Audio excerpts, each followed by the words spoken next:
ജന്മാദ്യസേതോന്നയാതിതരതച്ചാർത്തേഷഭിജ്ഞസ്വരാട് തേനേ ബ്രഹ്മഹൃദായ അധികവയെ മുഖ്യന്തി യത്സൂരയ തേജോ വാരി മൃതാം യഥാ വിനിമയോ യത്ര ഗോമുഷാടാംനാഥേന സദാ നിരസ്തകുഹകം സത്യം പരം ധീമഹി. നമസ്കാരം. സനാതനധർമ്മ സംഹിതകൾ പങ്കുവയ്ക്കാനുള്ള ചാനലായ നാദശ്രീയിലേക്ക് എല്ലാവർക്കും സ്വാഗതം. പ്രിയരെ, ചാനൽ സബ്സ്ക്രൈബ് ചെയ്യാനും ലൈക്ക് ചെയ്യാനും ഓർമ്മപ്പെടുത്തിക്കൊള്ളുന്നു. ശ്രീമദ് ഭാഗവതത്തിൽ 2-ാമത്തെ അധ്യായം നമ്മൾ ആരംഭിച്ചു. അതിൽ 1-ാമത്തെ ചോദ്യത്തിൻ്റെ ഉത്തരം വളരെയധികം വിവരിക്കുകയാണ്. 23-ാമത്തെ ശ്ലോകം വരെ ഈ 1-ാമത്തെ ചോദ്യത്തിൻ്റെ ഉത്തരമാണ് കേട്ടോ. വിവരിക്കേണ്ട ഭക്തി വേണമെന്നാണ് ഉത്തരം. എന്താണ് ആത്മാവിന് ശ്രേയസ് ഉണ്ടാവുക? കഴിഞ്ഞ അധ്യായത്തിൽ 11-ാമത്തെ ശ്ലോകം മാർക്ക് ചെയ്യാൻ പറഞ്ഞിട്ടുണ്ടായിരുന്നു. ആ ചോദ്യത്തിൻ്റെ ഉത്തരം ഈ ശ്ലോകത്തിൽ 23 വരെ തുടരുന്നുണ്ട്. വലിയ ഉത്തരം. എന്തിനാന്ന് വെച്ചാൽ വെറും ഭക്തിയല്ല ഭാഗവതത്തിൽ പറയണത്. പിന്നെ എന്ത് ഭക്തിയാണ്? അതെങ്ങനത്തെ ഉണ്ടാവും? അവർ വിവരിച്ചതുകൊണ്ടാണ് ഉത്തരത്ര നീണ്ടുപോയത്. എല്ലാ ചോദ്യത്തിൻ്റെ ഉത്തരം ഇത്ര ഇല്ല കേട്ടോ. അപ്പോൾ അടുത്ത ചോദ്യം ആയിട്ടില്ല, ഇനി ആവൂല. 23 വരെ ഈ ഭക്തിയെ പറ്റിയിട്ടാണ് പറയണത്. അത് പറഞ്ഞു എങ്ങനത്തെ ഭക്തി വേണം, ഭാഗവതം എങ്ങനത്തെ ഭക്തിയെയാണ് നമുക്ക് നിർദ്ദേശിക്കുന്നത്. അത് അഹൈതുക്യ അപ്രതിഹത ഭക്തി, ജ്ഞാനവൈരാഗ്യത്തോടു കൂടിയുള്ള ഭക്തി. പ്രപഞ്ചത്തിലത്തെ കാര്യങ്ങൾ നേടാൻ വേണ്ടി ഒരു മാർഗം വേണം. അത് ഭാഗവതത്തിലെത്തിയാൽ കിട്ടുന്ന ആരും വിചാരിച്ചിട്ട് ഭാഗവതത്തിലേക്ക് വരണ്ട. കാരണം അതിന് വേറെ എത്രയോ മാർഗങ്ങളുണ്ട്. ലോകകാര്യങ്ങൾ നേടാൻ എത്രയോ മാർഗങ്ങളുണ്ട്. കൂടെ പൊക്കോളൂ. വേണ്ടി ഭാഗവതത്തിലേക്ക് വരണമെന്നില്ല. ഈ കാര്യങ്ങൾ നേടുക എന്നുള്ളത് മാത്രമല്ല ജീവിതത്തിലെ ലക്ഷ്യം. പ്രപഞ്ച കാര്യങ്ങളൊക്കെ ഭംഗിയായി എന്നുള്ളത് കൊണ്ട് ഒരാളുടെ അന്തിമ നേട്ടം ആയില്ല. അതുകൊണ്ടാണ് തത് തത്വവിദാം തത്വം എന്ന് പറയുന്നത്. വദന്തി തത് തത്വവിദ തത്വം യജ്ഞാനമദ്വയം. തത് തത്വവിദ തത്വം. അതുകൊണ്ട് തത്വവിദന്മാർ ആ സത്യത്തെ പറയുന്നു. അദ്വയമായിട്ടുള്ള അറിവാണ് വേണ്ടത്. അദ്വയമായിട്ടുള്ള അറിവ് ഏതിലേ ഉള്ളൂ? ബ്രഹ്മം, പരമാത്മാവ്, ഭഗവാൻ എന്നീ ശബ്ദങ്ങളാൽ വിവക്ഷിക്കപ്പെടുന്ന ഈശ്വരനുമായിട്ട് ഒന്നാവുക എന്ന അറിവ്, അത് നേടുകയാണ് വേണ്ടത്. ജ്ഞാനവൈരാഗ്യയുക്തയാ ഭക്തി കൊണ്ട് അത് മുനയോ, അടുത്ത ശ്ലോകത്തിൽ പറഞ്ഞു, മുനയോ മുനിമാർ ആത്മാവിൽ കാണുന്നു. എങ്ങനെയാണ് ആത്മാവിനെ അനുഭവിക്കുക? ആത്മാവിനെ അനുഭവിക്കുന്നത് ഏത് ഇന്ദ്രിയങ്ങളെ കൊണ്ടാണ്? ശരീരത്തിലെ ഇന്ദ്രിയങ്ങളെ കൊണ്ടല്ല.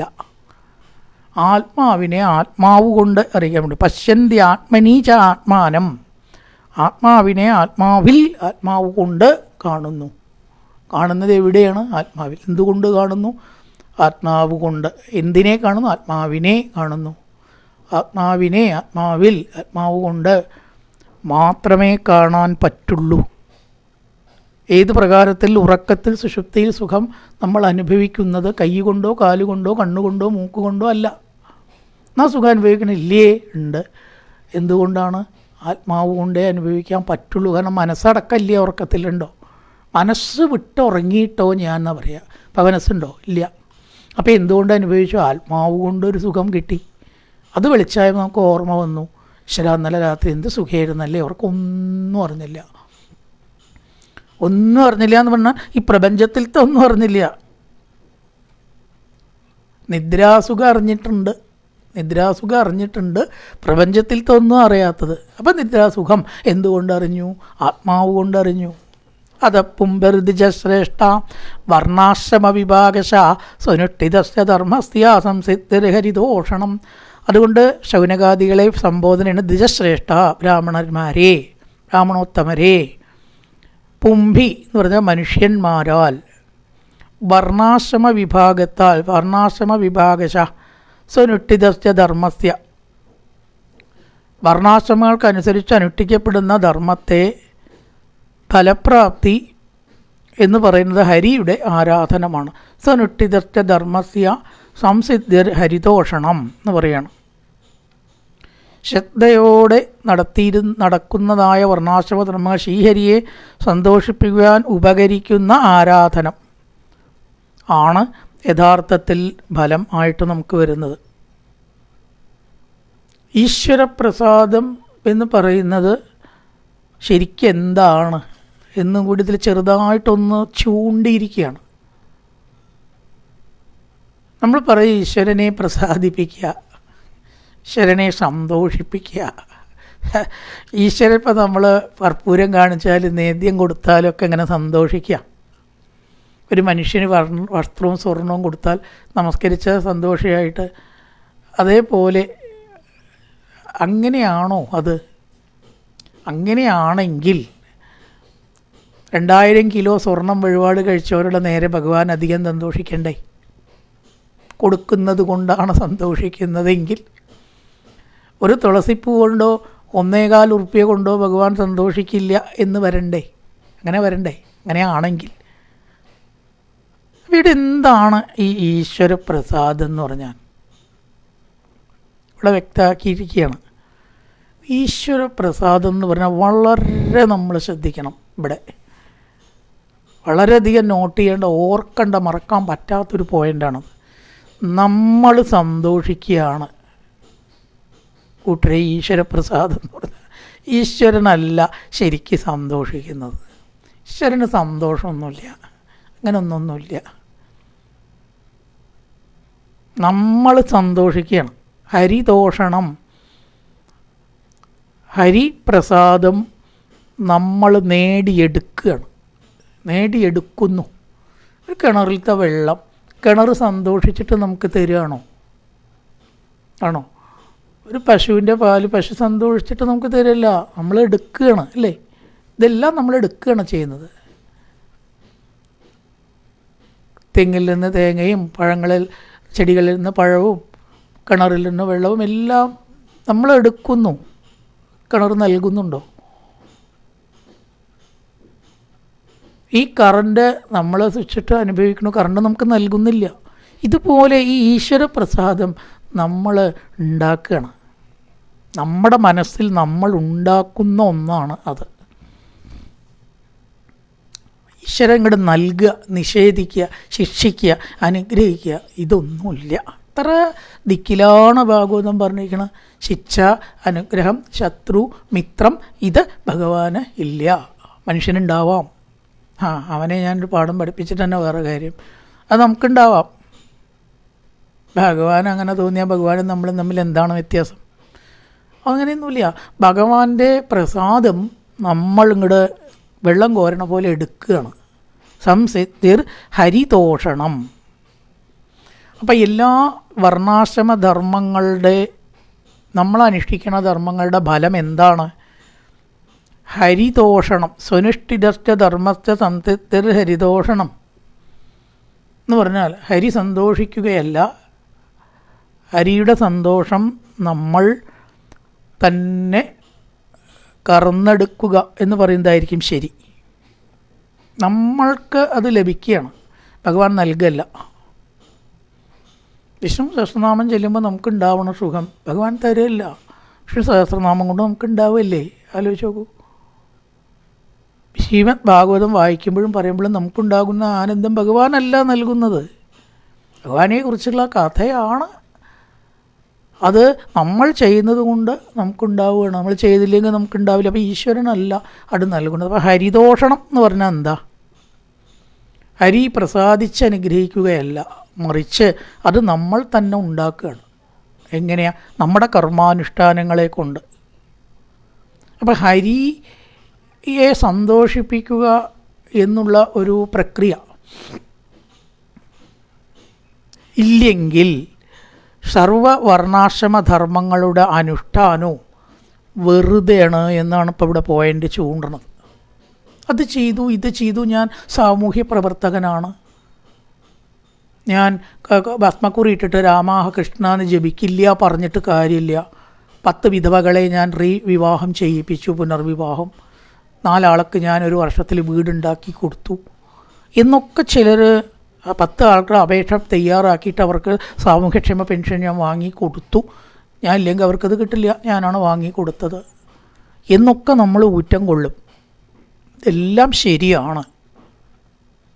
പക്ഷെ ഇവിടെ പറയണത് ഹരിതോഷണം ഇല്ലെങ്കിൽ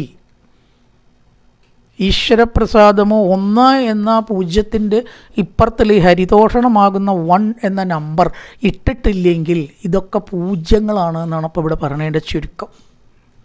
എന്ത് നിങ്ങൾ ചെയ്തോളൂ, എന്ത് ചെയ്താലും യഥാർത്ഥത്തിലുള്ള ഹരിതോഷണം, ഹരിയെ തോഷിപ്പിക്കുക എന്ന് നമുക്കത് പറയാം അർത്ഥം എങ്കിലും ഹരിയെ തോഷണം എന്നത് നമ്മളാണ് ചെയ്യുന്നത്. നമ്മൾ ഹരിയെ സന്തോഷിപ്പിക്കുക എന്ന പ്രക്രിയ ആയിത്തീരുകയാണ് ചെയ്യുന്നത്. നമ്മൾ സ്വയമാണ് ഹരിതോഷണം ഉണ്ടാക്കുന്നത്. അപ്പം ഹരിതോഷണം എന്ന നമ്മളുടെ ആ ഒരു സംഗതി, ശരകഥകൾ കേൾക്കുക, പാരായണം ചെയ്യുക, നാമജപം ചെയ്യുക, ഇതൊക്കെ ചെയ്ത് നമ്മുടെ മനസ്സിനെ ഹരിതോഷണം എന്ന ആ ഒരു ഗുണം നമ്മൾ എടുത്തിട്ടില്ലെങ്കിൽ, നമ്മൾ തന്നെ സ്വയം മനസ്സ് സൃഷ്ടിച്ചിട്ടില്ലെങ്കിൽ എല്ലാം വ്യർത്ഥമാണ്. ഏറ്റവും വലിയ വർണ്ണാശ്രമ വിഭാഗം പറഞ്ഞിട്ടുള്ള ധർമ്മങ്ങൾ നമ്മൾ അനുഷ്ഠിച്ചാലും എന്ത് ചെയ്യണം? ഹരിതോഷണം എന്ന ക്രിയ നമ്മൾ ചെയ്തിരിക്കണം. പ്രക്രിയ അതപ്പുംബർ ദ്വിജശ്രേഷ്ഠാഹ, ദ്വിജശ്രേഷ്ഠരെ വർണ്ണാശ്രമ വിഭാഗശ, വർണ്ണാശ്രമപ്രകാരം പറഞ്ഞ ധർമ്മങ്ങൾ. ഒരാൾക്ക് പറയപ്പെട്ട ധർമ്മത്തിനാണ് വർണ്ണാശ്രമ ധർമ്മങ്ങൾ എന്ന് പറയുക.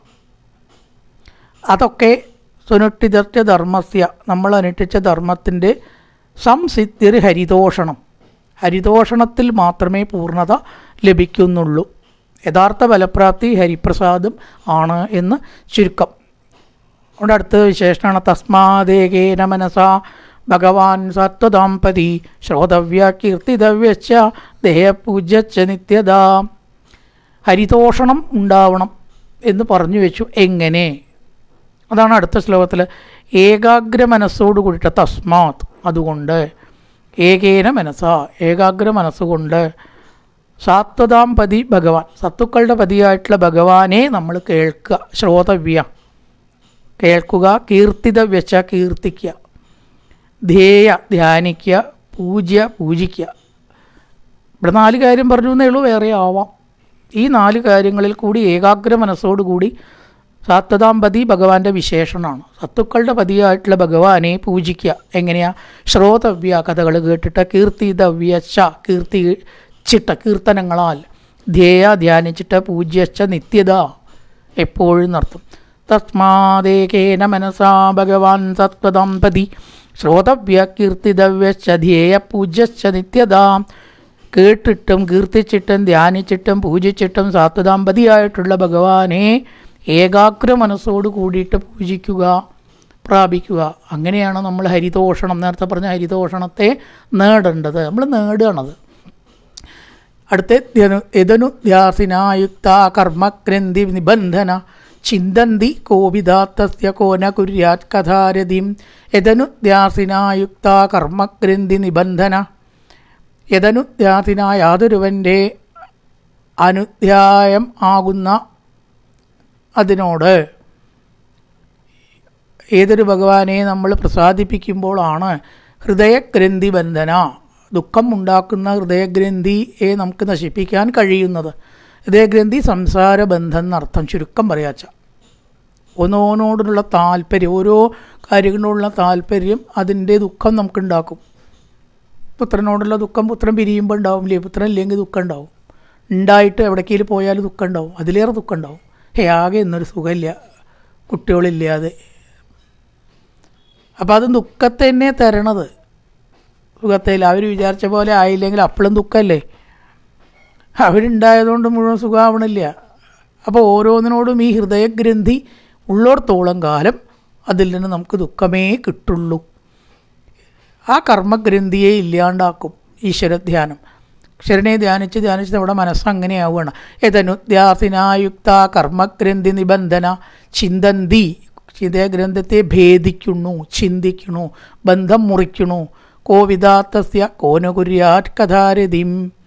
ആ ഈശ്വരകഥയിൽ ആർക്കാണ് താല്പര്യം ഉണ്ടാവാതിരിക്കുക? അത്രത്തോളം പാപം ചെയ്തവർക്ക് ഉണ്ടാവില്ല. അല്ലാത്തവർക്കെല്ലാം തന്നെ അതിൽ താല്പര്യം ഉണ്ടാവും. അങ്ങനെ ഒരു ആകർഷകത ഈ ഭഗവാന്റെ കഥയ്ക്കുണ്ട്. ഭാഗവതത്തിന് അങ്ങനെ എല്ലാവർക്കും വേണം തോന്നാൻ എന്താ കാരണം? എളുപ്പമൊന്നുമല്ല മനസ്സിലാക്കാനാണോ? ഇപ്പോൾ നോക്കൂ, എത്ര മെല്ലെയാണ് നമ്മൾ പോണത്. ഇതിപ്പോൾ മുഴുവൻ അർത്ഥത്തിലേക്ക് എത്തണുണ്ടോ? എത്തണില്ല. എന്നിട്ടും അത് വേണം. എങ്ങനെയെങ്കിലും ഒരരുകും മുക്കെങ്കിലും നമുക്ക് കടിച്ച് നോക്കണം. തോന്നണത് എന്തുകൊണ്ടാണ്? ഭഗവാന്റെ കഥയായതുകൊണ്ടാണ്. നമ്മുടെ കഥ എങ്ങനെ എഴുതപ്പെട്ടച്ചാൽ ആരെങ്കിലും വായിക്കുമോ? ആർക്കാണ് താല്പര്യം ഇല്ലാണ്ടിരിക്കുക? അത്യന്തം ദുഷ്ടന്മാർക്ക്. അല്ലാത്തവരൊക്കെ അവിടെ ഇരിക്കും ഇല്ലേ? എത്ര വായന വെച്ചാൽ എത്ര ആളവിടെ വന്നിരിക്കണു. ബുദ്ധിമുട്ടിയിട്ടും മുതുകടഞ്ഞിട്ടും കാല് കടഞ്ഞിട്ടും അവനവൻ്റെ വീട്ടിലത്തെ കാര്യങ്ങൾ മാറ്റി വെച്ചിട്ടൊക്കെ ഇരിക്കണം. വെറുതെ എന്നാണോ ഇരിക്കണം? എന്നാലും എന്തോ അതിൽ നിന്ന് കിട്ടുന്നുണ്ട്. അതുകൊണ്ടല്ലേ അവിടെ വന്നിരിക്കണത്. ആർക്കാ ശവനകാദികളെ അത് കേൾക്കണ്ടെന്നുണ്ടാവുക?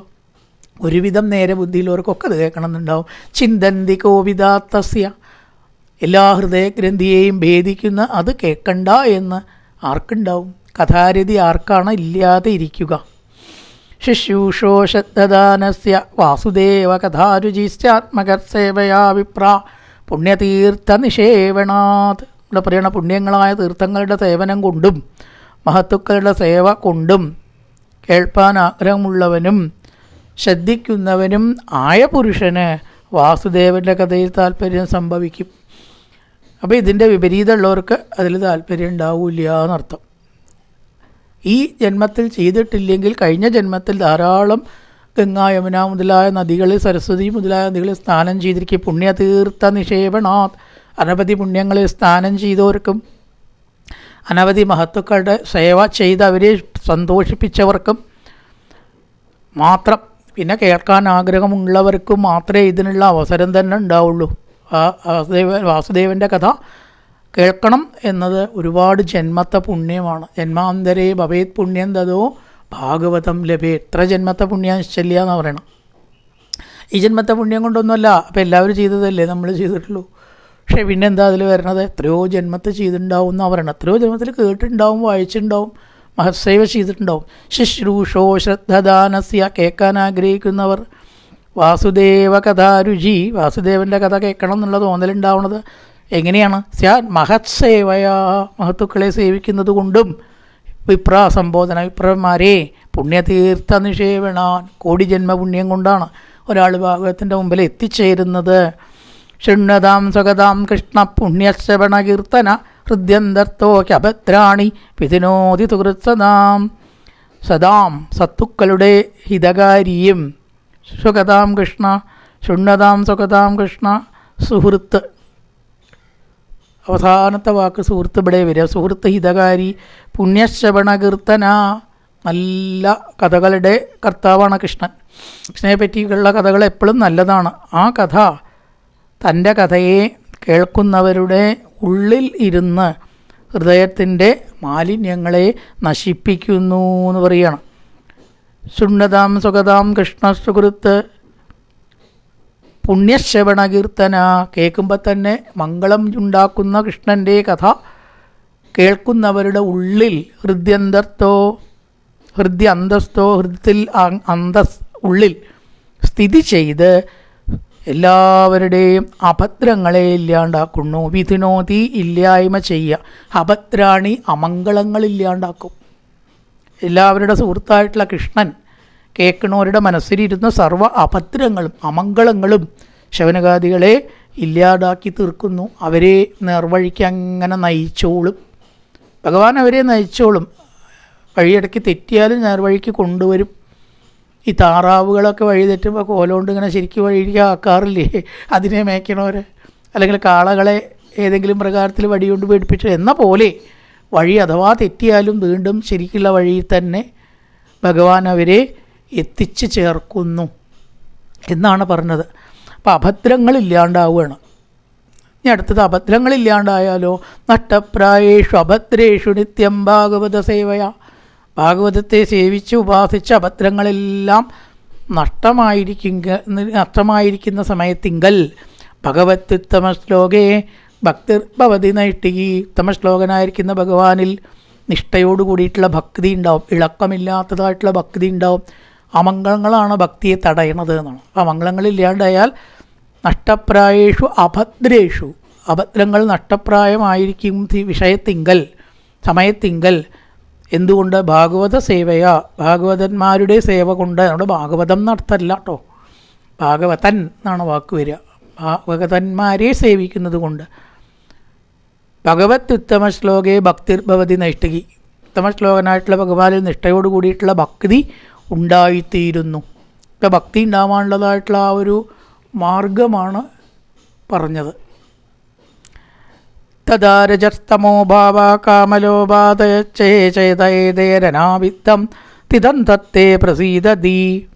അങ്ങനെ വരുമ്പോൾ രജസ്തമോ ഗുണങ്ങളൊക്കെ ഇല്ലാണ്ടാവും, സത്വഗുണം വളരുക.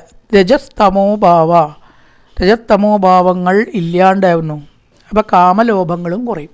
കാമങ്ങളെ, ലോഭങ്ങൾ, ആഗ്രഹങ്ങൾ ഇത് രജസ്തമോ ഭാവങ്ങളെ കൊണ്ടാണ് ഉണ്ടാവുക. അത് നമുക്ക് ഇല്ലാണ്ടാവുന്നു. ചേത ഏതേരനാവിത്തം തിതം തത്തേ പ്രസീദതി. ഇവയാൽ സ്പർശിക്കപ്പെടാതെ, കാമലോപാധികളാലും രജസ്തമോ ഭാവങ്ങളാലും സ്പർശിക്കപ്പെടാതെ, ചേത ഏതേരനാവിത്തം സ്പർശിക്കപ്പെടാതെ സത്വത്തിൽ സ്ഥിതി ചെയ്യുന്നു. സ്ഥിതം സത്യേ പ്രസീദതി. രജസ്തമോ ഭാവങ്ങളില്ലെങ്കിൽ പിന്നെ ഏതാണ്? സത്വത്തിൽ നമ്മുടെ മനസ്സിനെ നിർത്തുന്നു എന്ന് പറഞ്ഞിരിക്കുകയാണ്. ഏവം പ്രസന്ന മനസോ ഭഗവത് ഭക്തിയോഗതാ ഭഗവത് തത്വവിജ്ഞാനം മുക്തസംഗസ്യ ജായതേ. പ്രകാരം ഭഗവത് ഭക്തിയോഗത, ഭഗവാനിൽ ഭക്തിയോഗം ഉണ്ടായാൽ മനസ്സ് സന്തോഷിക്കുന്നു. പ്രസന്ന മനസ്സാ. അപ്പോൾ ഭഗവാൻ അവിടെ തരുമല്ല, നോക്കൂ, ഉണ്ടാവുകയാണ്, തന്നെ ഉണ്ടാവുകയാണ്. ഭക്തി ഉണ്ടായ തന്നെ പ്രസന്നത ഉണ്ടാവുന്നു. മനസ്സിൽ പ്രസന്ന സന്തോഷമുണ്ടാവുന്നു. അങ്ങനെ എല്ലാ സംഘത്തിൽ നിന്നും നമുക്ക് മുക്തി നേടുകയും ചെയ്യാൻ സാധിക്കും. ഭഗവത് തത്വവിജ്ഞാനം, അറിവ് തന്നെ ഉണ്ടാവും. ഭക്തി വർദ്ധിച്ചാൽ അറിവ് വേറെ പോയി നേടണ്ട. ഭക്തിയുടെ പരമകാട്ട തന്നെയാണ് ജ്ഞാനം. ജ്ഞാനം എന്ന് പറഞ്ഞാൽ വാക്കുകൾ പഠിക്കലല്ല, അനുഭവമാണ്.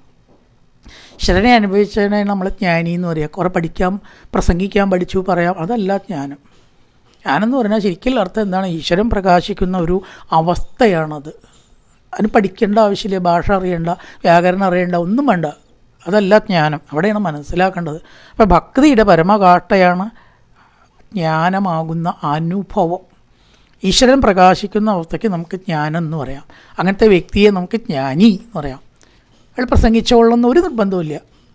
പ്രാസംഗികനല്ല ജ്ഞാനി. പ്രസംഗിച്ചിട്ട് പൈസ ഉണ്ടാക്കണവരുണ്ട്, അല്ലേ? റേറ്റ് വെച്ചിട്ട് പ്രസംഗിക്കണ എത്രയോ ആൾക്കാരുണ്ട്. അത്രേ അവരെ നമുക്ക് ജ്ഞാനി പറയാൻ പറ്റും. അവരിവരെ പണി ചെയ്യണു, വാക്സാമർത്ഥ്യം കൊണ്ട് സമ്പാദിക്കണു എന്നല്ലാണ്ട് അതല്ല കേട്ടോ ജ്ഞാനത്തിൻ്റെ ലക്ഷണം. അത് അനുഭവിക്കുകയാണ്. ഹിരണിങ്ങനെ അനുഭവിക്കുക. വിദ്യതേ ഹൃദയഗ്രന്ഥി ചിദ്യന്തേ സർവസംശയാ ക്ഷീയന്തേ ചാർച്ചകർമാണി ദൃഷ്ട ഏവാത്മനീശ്വരേ. അവരുടെ ഹൃദയഗ്രന്ഥി ഇല്ലാതാവും. നേരത്തെ പറഞ്ഞ ബന്ധം ഇല്ലാണ്ടാകുന്നു. സർവ്വസംശയങ്ങളും ഇല്ലാണ്ടാവും. അതാണ് ജ്ഞാനം. ജ്ഞാനിക്ക് സംശയം ഉണ്ടാവില്ല. ചിദ്യന്തേ സർവസംശയങ്ങളെയും ഇല്ലാതാക്കുന്നു. ക്ഷീയന്തേ ചാർച്ചകർമാണി, കർമ്മവാസനകൾ ഇല്ലാണ്ടാവുന്നു. ദൃഷ്ട ഏവാത്മനീശ്വരേ. ആത്മനി, ആത്മാവായ ഈശ്വരൻ ദർശിക്കപ്പെടുന്ന അവസ്ഥ ഉണ്ടാവുന്നു. എന്താണ് ഈശ്വരൻ? താങ്കൾ ഈശ്വരനെ കണ്ടിട്ടുണ്ടോ? ഇതൊക്കെ നമ്മളെപ്പോഴും കേൾക്കണ ചോദ്യങ്ങളാണ്. അധികവും കണ്ടിട്ടുണ്ടാവില്ല, ഇല്ല എന്നാവും ഉത്തരം, അല്ലേ? എന്നാൽ അത് ഈ ഭക്തിയിൽ കൂടെ നിങ്ങൾക്ക് തീർച്ചയായിട്ടും എന്താണ് ഈശ്വരൻ എന്ന് അറിയാം. അപ്പം നിങ്ങളുടെ സംശയം നീങ്ങുന്നു. വിദ്യതേ ഹൃദയഗ്രന്ഥി ചിദ്യന്തേ സർവസംശയാ. സംശയങ്ങളൊക്കെ നീങ്ങും, കർമ്മവാസനകളൊക്കെ കുറയും. ഉള്ളിൽ ഈശ്വരനെ കാണാനായിട്ട് സാധിക്കുകയും ചെയ്യും. അതോ വൈ കവയോ നിത്യം ഭക്തിം പരമയാമുദ വാസുദേവേ ഭഗവതി കുർവന്ത്യാത്മപ്രസാദിനി. അതുകൊണ്ട് എന്ത് ചെയ്യണം? അറിവുള്ളവർ എപ്പോഴും വാസുദേവനിൽ ഏറ്റവും അധികരിച്ചതായ ഭക്തിയെ നിലനിർത്തണം. ഭക്തിക്കാണ് ഇവിടെ പ്രാധാന്യം കൊടുത്തിരിക്കുന്നത്. ഭക്തി പരമയാമുദ, പരമമായിട്ടുള്ള ഭക്തിയെ വയ്ക്കണം. വാസുദേവേ ഭഗവതി ഭക്തിം പരമയാമുദ കുർവന്തി. പരമമായിട്ടുള്ള ഭക്തി ചെയ്യുന്നു, ഭക്തി നിലനിർത്തുന്നു. അതുകൊണ്ട് ആത്മപ്രസാദിനിയും, ആത്മാവിന് പ്രസാദം ഉണ്ടാവുന്നു. അതാണ് ഹരിതോഷണം. ഭഗവാൻ നൽകുമൊന്നുമല്ല എടുത്തിട്ട് പ്രസാദം തരണ പോലെ, നമ്മൾ സ്വയം കണ്ടെത്തുകയാണ്. ഇത്രയും ഭക്തിയെക്കുറിച്ചുള്ള ശ്ലോകങ്ങളാണ്. ഈ രണ്ടാമത്തെ ശ്ലോകമാണ് കർമ്മങ്ങൾ എന്തൊക്കെയെന്നതാണ് 23-ാമത്തെ ശ്ലോകത്തിൽ പറയണത്. കായേന വാചാ മനസേന്ദ്രിയർവാ ബുദ്ധ്യാത്മനാ വാ പ്രകൃതേ സ്വഭാവാൻ കരോതി യദ്യസകലം പരസ്മൈ നാരായണായേതി സമർപ്പയാമി. ഓം പൂർണ്ണമദ പൂർണ്ണമിദം പൂർണ്ണാൽ പൂർണ്ണമുദച്യതേ പൂർണ്ണസ്യ പൂർണ്ണമാദായ പൂർണ്ണമേവാവശിഷ്യതേ. ഓം ശാന്തി ശാന്തി ശാന്തി. ഹരി ഓം ശ്രീ ഗുരുഭ്യോ നമഃ. ഹരി ഓം.